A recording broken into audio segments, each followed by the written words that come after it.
I mean, it's very clear that this isn't funny at all at this point. Do you think it's an incitement to violence? Do you think when Trump makes a joke about do you think when Kimmel makes a joke about Trump being old, that's an incitement to violence? Or is this pretend? I'm just trying to understand if it's an act. Are you doing an act? Brian Tyler Cohen appeared on Chris Cuomo's News Nation show to face off against far-right MAGA figure Tyler Boyer, part of that MAGA crowd that tends to clutch pearls over jokes.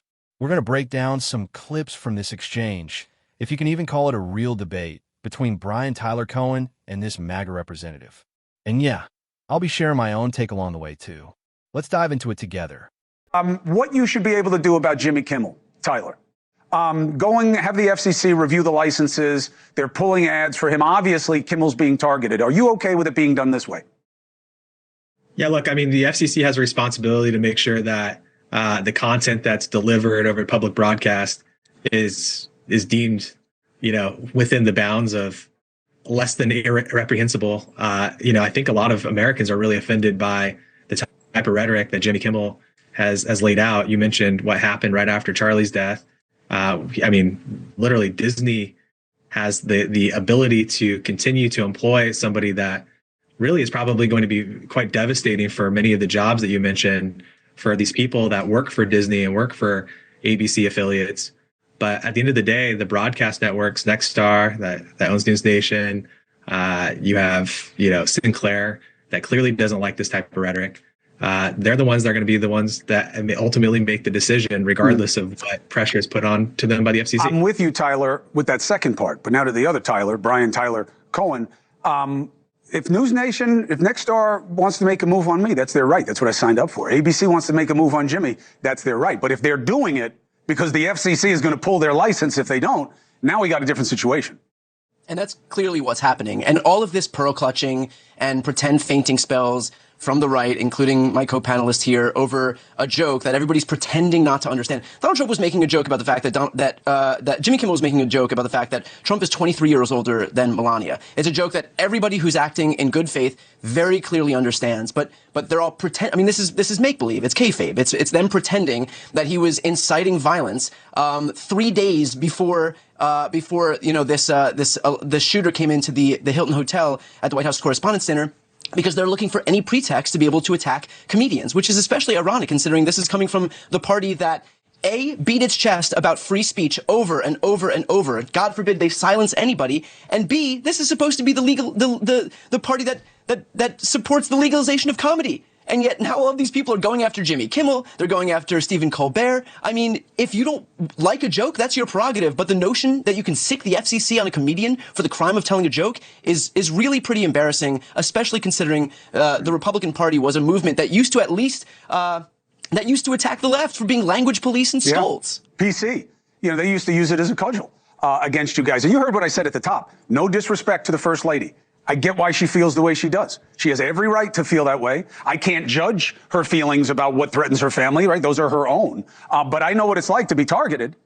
And what Jimmy Kimmel was doing is nothing compared to what the president does on a regular basis, Tyler. You can shake your head. But, I couldn't have an easier case to make to you. We run one of the largest activist organizations in the country. The threats are coming one direction from the left to the right. There is no question that violence and violent rhetoric is only coming from leftists. And look, I mean, you brought up this one point over and over. It's, the FCC shouldn't be threatening. Yeah, of course. Let's see Disney move Jimmy to Hulu and streaming platforms only for the next few weeks and see how well he does. And, you'll see Disney people actually returning to probably watching ABC programming, regular Americans. And Jimmy Kimmel no longer with a job because nobody really wants to hear the violent rhetoric that he spews. I mean, it's hateful stuff. Tyler, do you not understand? I'm just trying to understand. Do you not get the comedy that he's using? Like, I just think if somebody has such a poor understanding of a joke, then maybe you shouldn't be opining on comedy. I mean, do you not understand the joke that Jimmy Kimmel was making? Do you really think that this was an incitement to violence? It's very clear that this isn't funny at all at this point. Do you think it's an incitement to violence? Do you think when Trump makes a joke do you think when Kimmel makes a joke about Trump being old, that's an incitement to violence?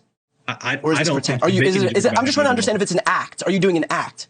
I think it's very clear that there are many prominent people on the left that want to see the president lose his life, and they want to see more people like Charlie lose their life. And we know this because we saw Tyler. exactly what happened after we saw Tyler, what did you think when Donald Trump? I like how Brian Tyler Cohen really tries to corner this guy, basically forcing him to answer.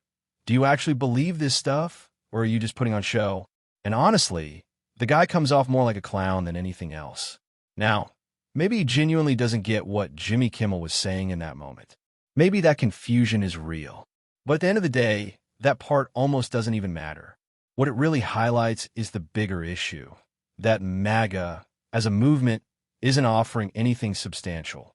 No real policies that connect with everyday people.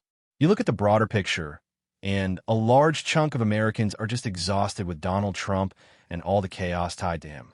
People aren't asking for much. They just want basic stability. They want to afford gas, afford groceries, not live in fear of going broke over medical bills, send their kids to college, and eventually retire with some level of dignity. That's it.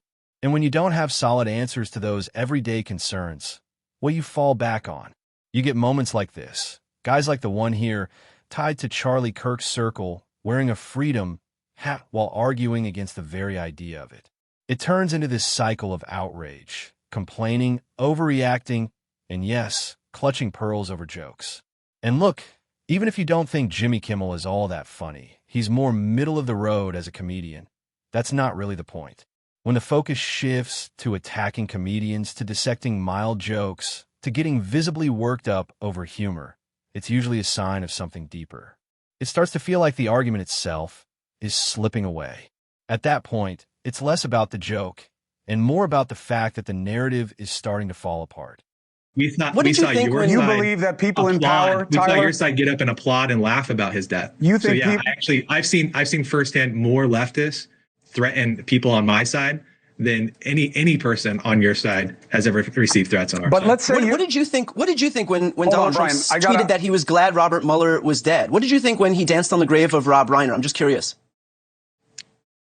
I think there's a clear difference from people who are inciting violence against their political enemies and versus people glad that they are happy that he doesn't know what he's talking about. This guy is a moron.